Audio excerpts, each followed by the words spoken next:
The hidden genius of Hal Finney. Imagine a man who quietly shaped the future of money. A man whose name is whispered among Bitcoin circles, but barely known to the world at large. That man was Hal Finney. Hal wasn't just another programmer. He was one of those rare minds who saw further, thought deeper, and built pieces of the future before anyone else could even imagine them. When people talk about Bitcoin today, they usually mention Satoshi Nakamoto. But the truth is, Bitcoin's story can't be told without Hal Finney. He was more than an early adopter. He was a hidden genius who turned theory into reality. Hal Finney was a cryptographer, a coder, and a visionary. He worked on projects long before Bitcoin even existed, projects that laid the foundation for digital cash. He wasn't chasing money. He was chasing freedom. You see, in the 1990s the world was still trying to understand what the internet even was. But Hal was already fighting for privacy in the digital age. He joined the cypherpunks, a loose group of rebels and thinkers who believed that cryptography could protect human freedom. The cypherpunks weren't playing games. They knew that if governments and corporations controlled information, they'd eventually control everything. And Hal? He wasn't just writing essays on the mailing list. He was building code that could change the world. One of Hal's most remarkable contributions came before Bitcoin ever existed. He worked on something called PGP, Pretty Good Privacy. That was the tool that allowed people to send encrypted messages outside the reach of prying eyes.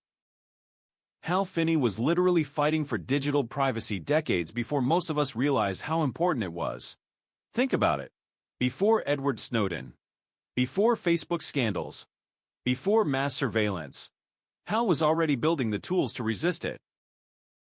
But here's where the story gets fascinating. Hal wasn't satisfied with private communication. He wanted private money. And that idea would eventually intersect with Satoshi Nakamoto's invention. In the early 2000s, Hal was experimenting with something he called reusable proof of work. It was a way of reusing computational effort to create something valuable. Doesn't that sound familiar? It was an early building block, an ancestor of Bitcoin's proof of work. Most people don't realize this, but without Hal Finney's reusable proof of work, Bitcoin might never have worked at all. It was Hal's mind that kept pushing the frontier forward, step by step. Then came 2008. The Bitcoin white paper was released by Satoshi Nakamoto. A bold idea. Electronic cash that didn't require trust in governments or banks. The cypherpunks had dreamed of it. But now, someone had actually written the blueprint. And guess who was the very first person, outside of Satoshi, to run Bitcoin software? Hal Finney. That fact alone should stop you in your tracks. Hal wasn't just early. He was the first. The very first person to download Bitcoin. The very first person to run it. The very first person to believe in it enough to act. On January 12, 2009, Hal Finney received the world's first ever Bitcoin transaction. Satoshi sent him 10 BTC. It was history in the making. But at the time, it probably didn't even feel like it. 10 Bitcoin. Worthless in 2009. Priceless today. But here's what separates Hal from everyone else. He didn't just test the software. He improved it. He worked directly with Satoshi. Debugging, refining, suggesting changes. Hal wasn't a spectator. He was a co-creator. In those early days, Bitcoin was fragile. It could have broken 100 different ways. It needed someone who not only believed in it, but had the skill to keep it alive. Hal Finney was that person. What's astonishing is how humble he was. Hal never sought credit, never tried to overshadow Satoshi.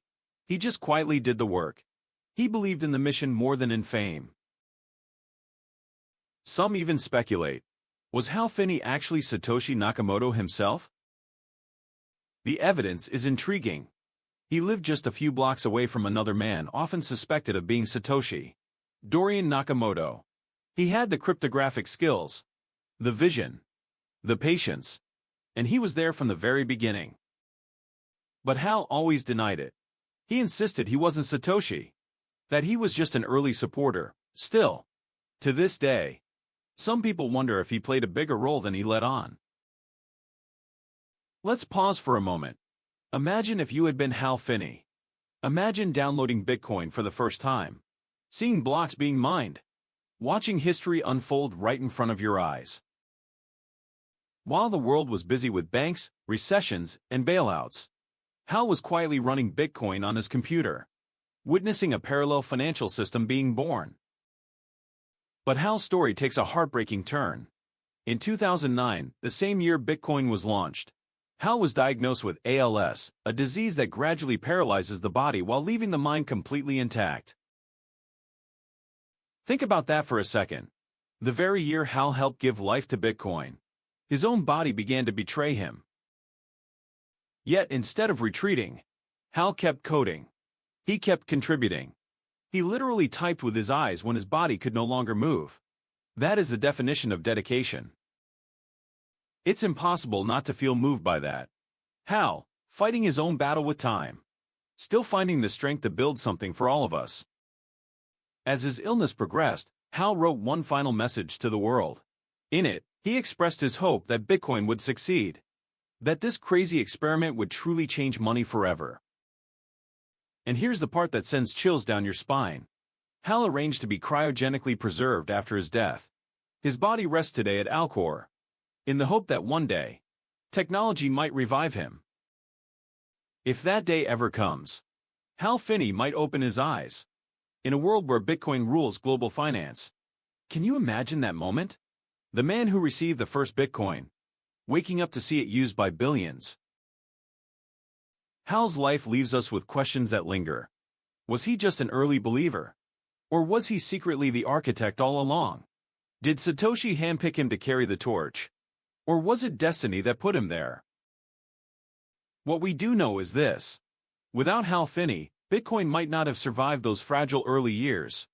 His genius, his persistence, and his humility kept the spark alive. But what's even more important is what Hal represents. He wasn't chasing wealth. He wasn't chasing fame. He was chasing freedom. Freedom of speech. Freedom of money. Freedom of choice. That's the hidden genius of Hal Finney. Not just his code, but his vision of a world where technology empowers the individual, not the institution. When you look at Bitcoin today, at trillion-dollar markets, at governments scrambling to regulate it, at banks trying to adopt it, remember that it all traces back to a man coding quietly in his home, fighting a disease, and refusing to give up. The deeper you dig into Hal's story, the more you realize how much of Bitcoin's DNA carries his fingerprints. From reusable proof of work, to being the first recipient, to debugging the early code, to believing in it when almost no one else did, Hal's legacy is everywhere. It's almost poetic. Bitcoin is about resilience, about surviving against all odds, about running no matter what happens. And Hal embodied that resilience in his own life. He kept going even when his body couldn't.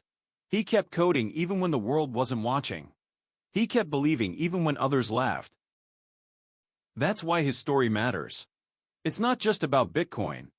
It's about what one person's vision and determination can do. Hal Finney reminds us that sometimes, the greatest revolutions are built quietly, in the shadows, by people who may never get the recognition they deserve. And maybe that's the point. Maybe true genius isn't about being seen, but about seeing what others can't, and building it anyway. So the next time you hear someone say Bitcoin just appeared out of nowhere, remember Hal. Remember the man who ran the first node, who received the first coins, who believed before anyone else. Remember that behind every technology that changes the world, there are hidden geniuses, whose names most people will never know. Hal's hidden genius wasn't just his mind.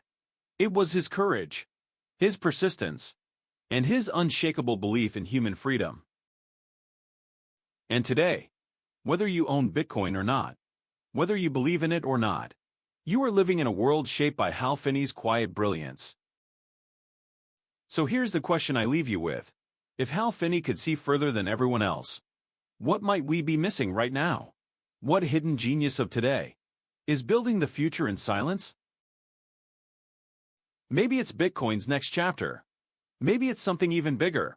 But if Hal's story teaches us anything, it's that revolutions rarely announce themselves. If you found this story eye-opening, if you want to dive deeper into the hidden histories of Bitcoin and the people who shaped it, make sure you like this video, subscribe for more, and share it with someone who thinks they already know the Bitcoin story. Because the truth is, they don't.